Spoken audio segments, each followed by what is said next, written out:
Assalamualaikum dan selamat pagi. Saya atas nama Inyoman Agus Arta, NIM 224457. Ini pada kesempatan kali ini saya akan mempresentasikan materi saya dengan judul struktur organisasi pemerintahan daerah.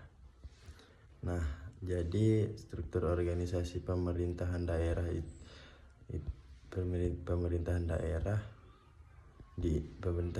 di Indonesia diatur berdasarkan prinsip otonomi daerah, yaitu pemberian kewenangan kepada daerah untuk mengatur dan mengurus urusan pemerintahan sesuai dengan peraturan perundang-undangan.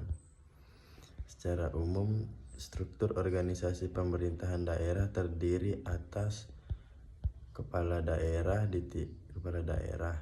Di tingkat provinsi ada gubernur, di tingkat kabupaten ada bupati, dan di tingkat kota ada wali kota. Kepala daerah bertugas memimpin penyelenggaraan pemerintahan, menetapkan kebijakan daerah, mengelola anggaran serta bertanggung jawab atas pembangunan daerah. Wakil kepala daerah membantu kepala daerah dalam menjalankan tugas pemerintahan dan menggantikan kepala daerah apabila berhalangan. DPRD atau Dewan Perwakilan Rakyat Daerah berfungsi sebagai lembaga legislatif daerah. Memiliki fungsi legislatif, membentuk peraturan daerah atau perda, anggaran, membahas dan menyetujui APBD, pengawasan terhadap pelaksanaan kebijakan pemerintahan daerah. Sekretariat daerah atau Setda dipimpin oleh sekretaris daerah. Sekda berfungsi mengordinasikan seluruh perangkat daerah dan membantu kepala daerah dalam administrasi pemerintahan. Kepala daerah dalam administrasi pemerintahan. Perangkat daerah meliputi dinas daerah, misalnya Dinas Kependidikan, Dinas Kesehatan, Dinas Pariwisata. Badan daerah, misalnya Bapeda, Badan Keuangan Daerah, Inspektorat Daerah, Kesatuan Polisi, Pamong, Praja, Satpol PP. Pemerintahan kecamatan dan desa atau kelurahan kecamatan dipimpin oleh camat. Desa dipimpin oleh kepala desa, sedangkan kelurahan dipimpin oleh lurah. Berperan dalam memberikan pelayanan publik dan melaksanakan program pemerintahan di tingkat lokal. Dinamika otonomi daerah di Nusa Tenggara Barat. Melaksanakan otonomi daerah di Provinsi Nusa Tenggara Barat menunjukkan beberapa perkembangan penting, antara lain pelayanan publik. Pemerintahan daerah memiliki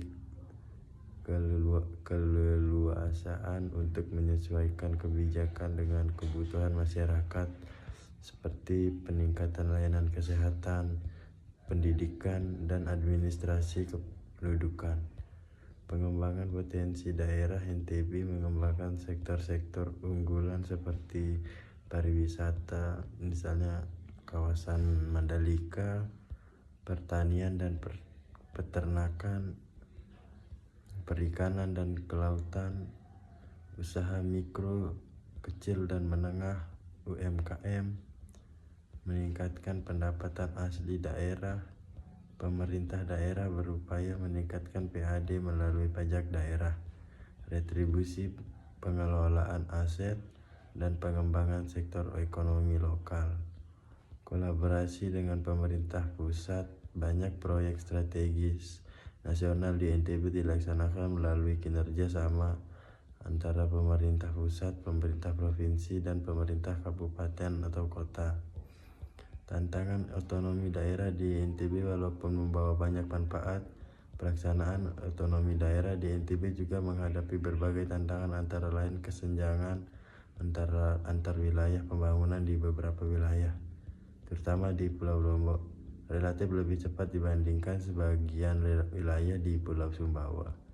Hal ini menyebabkan perbedaan tingkat kesejahteraan dan kualitas instruktur keterbatasan kapasitas aparatur masih diperlukan meningkatkan kompetensi sumber daya alam manusia aparatur pemerintah agar tata kelola pemerintahan menjadi lebih efektif dan profesional. Ketergantungan terhadap dana transfer pusat. Sebagian besar pendapatan daerah masih berasal dari transfer pemerintah pusat, sehingga kemampuan fiskal daerah belum sepenuhnya mandiri.